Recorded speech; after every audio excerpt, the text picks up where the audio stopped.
안녕하세요. 한겨울 텐마루에서 남자 둘이 아무 말도 하지 않고 눈물 콧물 다 쏟아내면서 울었던 이야기 해드리고 싶어요. 가벼운 마음으로 들어주세요. 저는 20대 후반의 남자예요. 사람들의 관심을 부담스러워하는 성격이라 어디 가서 제 이야기를 자주 하지는 않는 편인데 오늘은 제 이야기를 하고 싶네요. 저는 평범한 집안에서 태어났어요. 회사를 다니시던 아버지와 집에서 저와 동생 둘을 돌보던 어머니가 계셨습니다. 여동생과 남동생이 한 명씩 있었는데 정말 귀여웠어요. 그런데 제가 초등학교 5학년 때 제 인생은 송두리째 달라졌네요. 그날은 비가 많이 오던 일요일이었어요. 당시 저희 가족은 서울에 살고 있었는데 멀지 않은 곳에서 어머니 친척분의 결혼식이 있었죠. 지방에 살던 다른 친척들은 올라오기가 어려워서 저희 가족이 대표로 축하를 하러 가게 되었다고 들었어요. 일기예보와는 다르게 아침부터 비가 장대같이 쏟아지자 어머니는 아버지께 둘이서만 다녀오자고 하셨지만 어머니 친척분이 아이들도 오랜만에 보고 싶으니 꼭 데리고 오라고 성화를 부리시더래요. 그리고 그날 결혼식에서 돌아오는 길에 교통사고를 당하셨어요. 만취한 대학생들이 몰던 승용차가 부모님이 운전하시던 차를 들이받았고 그렇게 부모님의 차는 반파되어 부모님은 그 자리에서 돌아가셨어요. 덩치가 작았던 동생들도 응급실에 도착했지만 얼마 버티지 못하고 세상을 떠났고 저만 살아남았습니다. 말 그대로 천혜고아였지요. 부모님은 당시 사망보험도 없으셨기 때문에 제게 주어진 건 살던 집의 전세 보증금과 어머니가 들어두신 얼마의 적금이 다였다고 훗날 이모에게 들었습니다. 아무튼 그래도 다행스럽게도 외할아버지가 저를 거둬주시겠다 하셨어요.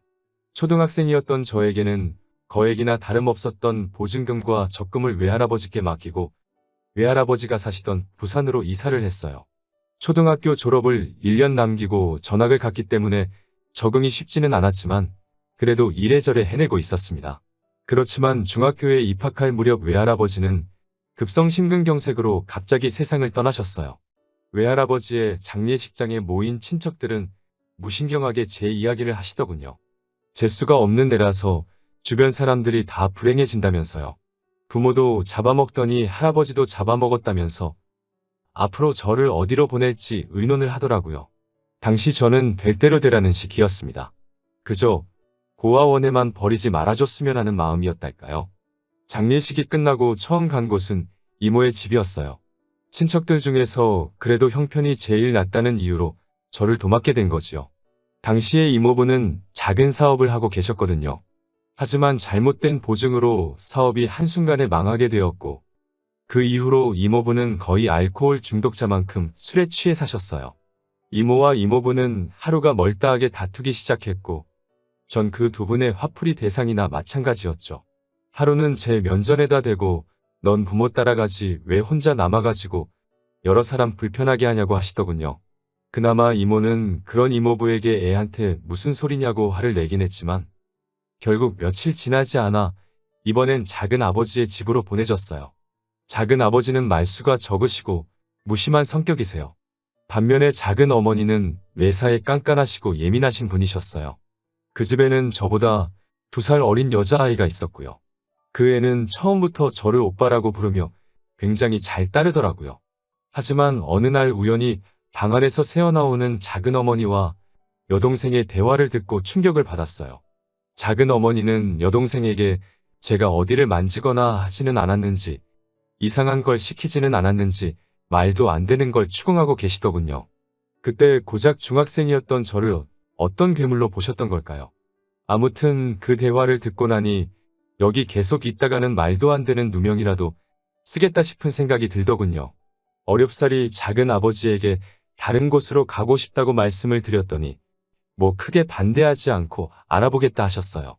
그러곤 얼마 지나지 않아 이번엔 외삼촌 댁으로 갔어요. 외삼촌 부부는 좋은 분들이셨지만 그 집에는 이미 아이가 셋이었기 때문에 제가 버티고 있을 만한 상황이 못 되더라고요. 뭐 아무튼 어디에서도 환영받지 못하는 사람이었습니다.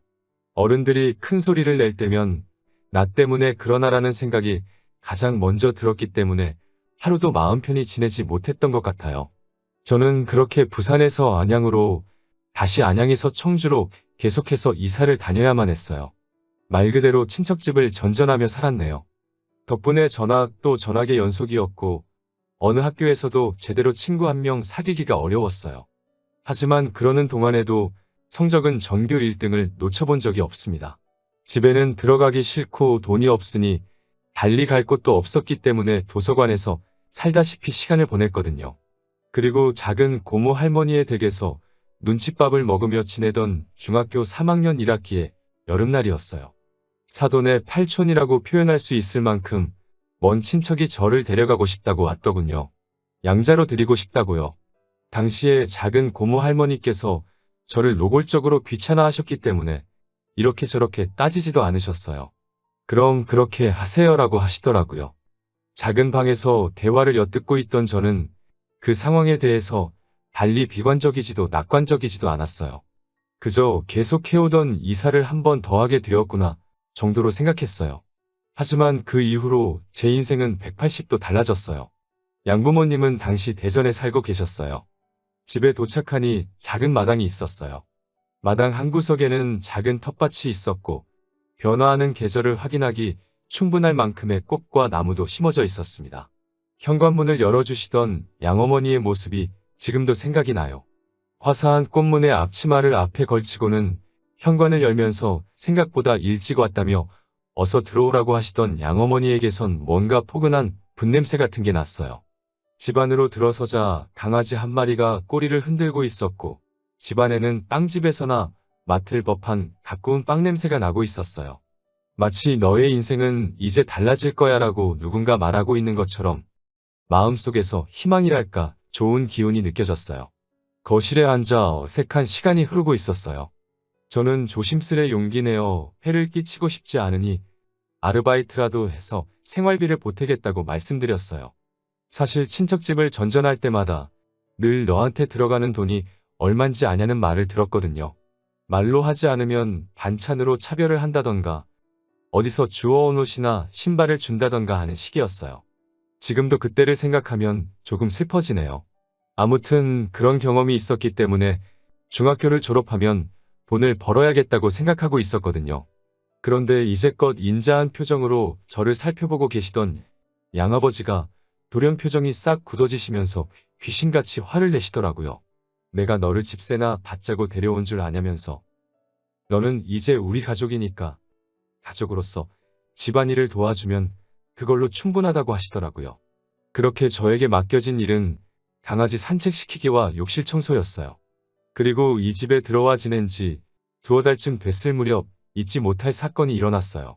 며칠 전 학교에서 진로상담 통지서라는 종이를 한 장씩 나눠주더라고요.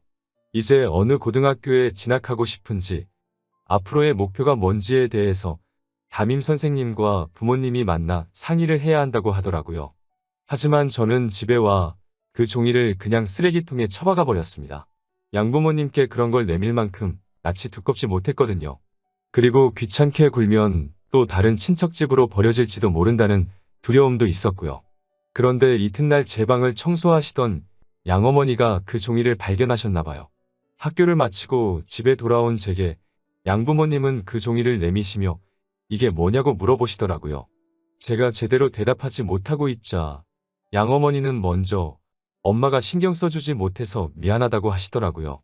양아버지도 내일 아빠가 선생님을 만나보겠다고 하시면서 앞으로는 이런 일들이 있으면 꼭 상의해줬으면 좋겠다고 하시더라고요.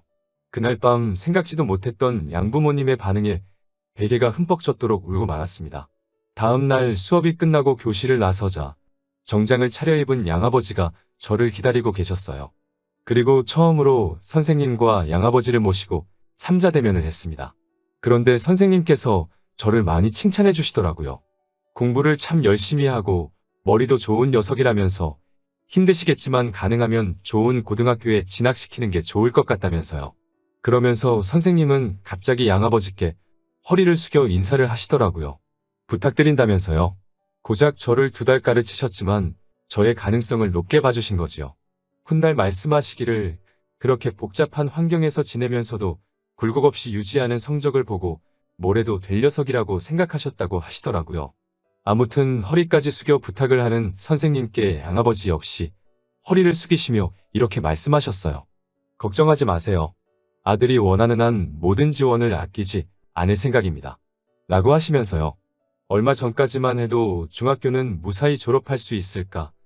내가 고등학교는 갈 수 있을까? 하루하루 불확실한 미래를 그리며 어쩔 수 없이 살아가고 있었어요. 하지만 선생님과 양아버지의 면담은 제 인생을 송두리째 바꿔놓았습니다. 그 이후로 저는 전보다 더 학업에 매진했습니다. 전에는 도서관을 피난처 삼아 공부를 했다면 이제는 집에서 전폭적인 지원을 받으며 공부를 할 수 있었어요. 양어머니는 다방면에 걸쳐 재주가 좋으신 분이셨는데 특히 음식 솜씨가 뛰어나셨어요. 양어머니는 늘 따뜻한 밥과 국이 준비된 아침 식사를 만들어 주셨고 점심 도시락도 챙겨주셨어요. 늦게까지 공부하는 날에는 야식을 만들어 주시기도 하셨고요. 특히 멸치만 넣고 만든 주먹밥은 지금도 잊을 수가 없네요. 그리고 얼마 뒤 무사히 지역 내 명문으로 소문난 고등학교에 합격했어요. 합격을 확인하자 양부모님은 갑자기 제 곁에서 눈물을 보이셨어요. 중학교 때는 전학 다니기 바빠서 동아리 활동 같은 건 꿈도 꿀 수 없었고 친구 한 명 사귀기도 어려웠는데 고등학교 생활은 정말 재밌더라고요. 다른 남자애들은 어렸을 때 태권도 정도는 한 번쯤 배워봤다고 하지만 저는 운동은 한 번도 배워본 적이 없었기 때문에 검도부 활동을 시작했어요. 사실 가벼운 마음으로 시작한 동아리 활동이었는데 생각과는 달리 단순히 동아리실에 모여 연습만 하는 게 아니라 대회도 나가야 하더군요. 처음 대회에 나가기로 결정된 날 양부모님께 그 사실을 알렸어요. 다음 날 아침에 일어나니 양어머니는 김밥을 만들고 계시고 아버지는 제 이름을 넣은 응원용 소품을 만들고 계신 게 아니겠어요? 저는 제발 그러지 않으셔도 된다고 극구 말렸지만 양부모님은 기어이 따라와 응원을 해주시더라고요. 당시 17살이었는데 양부모님은 큰 소리로 제 이름을 부르며 넌 할 수 있어. 파이팅! 을 멀리서도 들릴 만큼 큰 소리로 외치시니 창피해 죽겠더라고요. 하지만 지금 생각해보면 참 따뜻한 기억이에요. 아무튼 경험의 차이는 어쩔 수 없어서인지 나가는 대회마다 2회전 아니면 3회전에서 지고 말았습니다. 그러다 딱 한 번 제가 작은 대회에서 준우승을 한 적이 있어요. 그날 저녁에 정말 사치스러운 식사를 했습니다. 양아버지는 평소에는 음주를 즐기지 않으시는데 그날은 맥주도 드시고 별거 아닌 일에도 호탕하게 웃으시며 그 모습이 정말 기분 좋아 보이더라고요. 솔직히 별거 아닌 성과라고 생각했는데 저렇게 기뻐해 주시는 양부모님을 보니 저도 뿌듯하더라고요. 나중에 양아버지는 술김에 저에게도 한잔하라고 하셨다가 양어머니께 혼나고 그날의 기억을 떠올리면 입가에 미소가 절로 지어질 만큼 완벽한 시간이었어요. 안정적이고 평화로운 일상의 반복은 빠르게 흘러가더군요. 시간은 무탈하게 흘러 어느덧 고등학교 3학년이 되었어요. 이제 대학을 어디로 진학해야 할지 정해야 할 시기가 된 거죠. 하지만 사실 저는 고등학교에 진학하면서부터 오직 서울대 법대만을 목표로 두고 있었어요. 등록금 때문에라도 꼭 국립대를 가고자 했고 기왕 국립대를 간다면 서울대여야 한다고 생각했어요. 양어머니는 사립도 괜찮으니 부담 갖지 말라고 하셨지만 저는 서울대 법대에 무난하게 합격했습니다. 합격을 확인한 후 중학교 3학년 때 저를 믿어주셨던 담임 선생님께 오랜만에 연락을 드렸어요. 서울대 법대에 합격했다고 그때 믿어주셔서 감사하다고 말씀드리니 오열하시더라고요. 왜 내 주변에는 다 나를 미워하는 어른들밖에 없을까 생각하고 세상을 원망하던 무렵 선생님을 만나 제 인생이 달라졌다고 말씀드렸어요. 어디선가 선생님께서 제 사연을 듣게 되신다면 다시 한번 말씀드리고 싶어요. 정말 존경하고 감사드립니다. 대학교는 정말 신세계였어요. 하지만 당시 저는 하루빨리 사법고시를 통과하는 게 목표였기 때문에 한눈 팔 틈이 없었어요.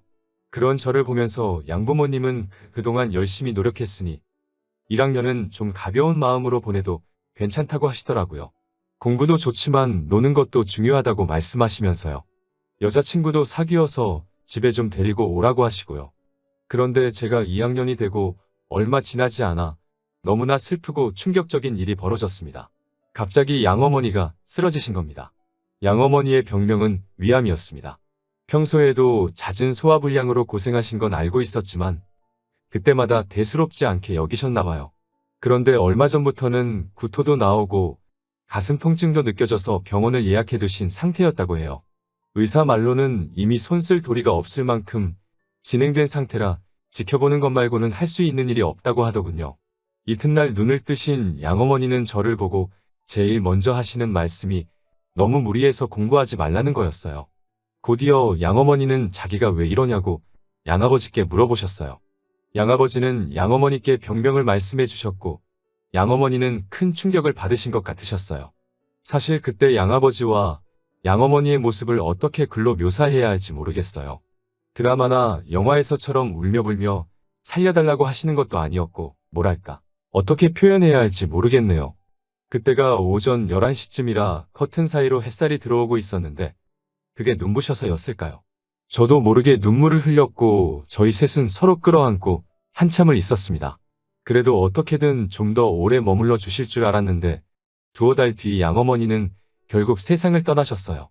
자는 동안 토사물이 기도를 막아서 천천히 질식사하셨다고 하더라고요. 그때 전 양어머니가 누워 계시던 침대 바로 옆에 있는 소파에서 자고 있었어요. 정말 스스로가 한심하고 멍청하게 느껴져서 견딜 수가 없었어요. 나란 인간은 어떻게 된 모양이라 사람이 옆에서 죽어가는데 잠이나 잘 수 있는 건가라는 생각이 들자 스스로 모멸감이 들더라고요. 가슴이 찢어질 듯 괴롭고 양아버지를 대할 면목이 없었습니다. 곧이어 양어머니의 장례식장에는 친척들이 모였습니다. 모처럼 만난 친척들이었지만 하나도 반가울 것 없는 사이였어요. 그리고 외할아버지가 돌아가셨을 때처럼 또 그들은 무신경하게 제 이야기를 시작하더라고요. 결국 이 집도 저 녀석 때문에 불행해졌다면서요. 저주받은 인간이라면서 사회에서 격리를 시켜야 한다는 말을 아무렇지도 않게 내뱉고 있더군요. 살아야 할 사람은 떠나고 저런 애는 지독하게 살아남는다는 악담에 가까운 그런 말을 들으면서도 전 한마디도 하지 못하고 있었습니다. 그런데 갑자기 양아버지가 장례식장에 떠나가리만치 소리를 치시며 내 자식 욕하는 새끼는 어떤 새끼냐고 다목을 비틀어버리겠다고 고함을 치시더라고요. 그딴 소리 짓거릴 거면 여기서 당장 꺼지라며 분통을 터뜨리셨어요. 그러자 이내 정막이 찾아왔어요. 양아버지는 제 손을 꼭 쥐시며 화장실 가서 귀를 닦고 오라고 더러운 소리를 들었으니까 씻어내버리라고 하시더라고요. 장례식이 끝나고 며칠 뒤였어요. 양아버지가 마당을 보고 계시더라고요. 양어머니 말고는 마당을 손질하는 사람이 없었기 때문인지 몇 달 새 엉망이 되어 있었어요. 왠지 양아버지의 어깨마저 작아 보이더라고요. 양아버지에게 말을 걸려는 순간 양아버지가 작은 소리로 무언가 말씀하고 계신 걸 알았어요. 잘 들어보니 고생했어라고 말씀하고 계시더라고요. 생전에 양어머니와 양아버지는 정말 다정한 부부셨기에 그 마음이 얼마나 아플지 감히 가늠조차 알 수 없었어요. 저는 양아버지 앞에 무릎을 꿇고 빌었습니다. 옆에서 자면서도 양어머니가 돌아가시는 걸 눈치채지 못해서 정말 죄송하다고 몇 번이고 빌었습니다. 정말 죄송하다고요. 그러자 양아버지가 제 멱살을 잡고 끌어올려 세우면서 나는 너의 뭐냐고 소리를 치시더라고요. 나는 너한테 뭐였냐면서 도대체 왜 사과를 하는 거냐고 울분을 토하시더군요. 저는 숨겨왔던 진심을 용기 내 고백했습니다. 아버지라고요? 양아버지가 아니고 그냥 나의 아버지시라고요. 아버지 죄송합니다. 죄송합니다 아버지. 아고 연신 울어대며 아버지라고 몇 번이고 불러드렸어요. 그러자 그 순간 아버지는 갑자기 눈물을 보이시고 저도 눈물이 흐르기 시작했어요. 둘이서 끌어안고 한참을 그렇게 울었습니다. 아버지는 저에게 다음에는 양어머니에게도 꼭 말해달라고 하시더라고요. 그리고 이렇게 떠나신 어머니께 인사를 드려봅니다. 죄송합니다. 아프신 걸 진작에 알아차리지 못해서 죄송합니다. 가시는 날 바로 옆에 있었는데도 눈치채지 못해서 정말 죄송합니다. 용기가 없어서 죄송합니다. 어머니라고 불러드리고 싶었어요. 정말 부르고 싶었지만 무서워서 부를 수가 없었습니다. 병실에서 잠들어 계신 어머니를 불렀는데 대답이 없으면 어쩌지라고 생각하니 입을 떼기가 어려웠습니다. 그러다 한번 몰래 어머니라고 불렀었어요. 지금 생각해보면 살아계셨을 때 불렀어야 하는데 후회가 됩니다. 정말 죄송합니다. 그리고 사랑합니다. 갈 곳 없는 저를 거두어 이렇게 잘할 수 있도록 사랑과 행복을 나누어 주셔서 정말 감사합니다. 어머니가 만들어주셨던 주먹밥이 정말 좋았습니다. 집에서 먹던 따뜻한 밥이 그립고 어머니의 계란말이가 정말 그립습니다. 오늘의 사연은 여기까지입니다. 사랑하는 가족들에게 하고 싶은 이야기가 있다면 너무 늦기 전에 해보시는 건 어떨까요? 긴 사연 들어주셔서 감사합니다.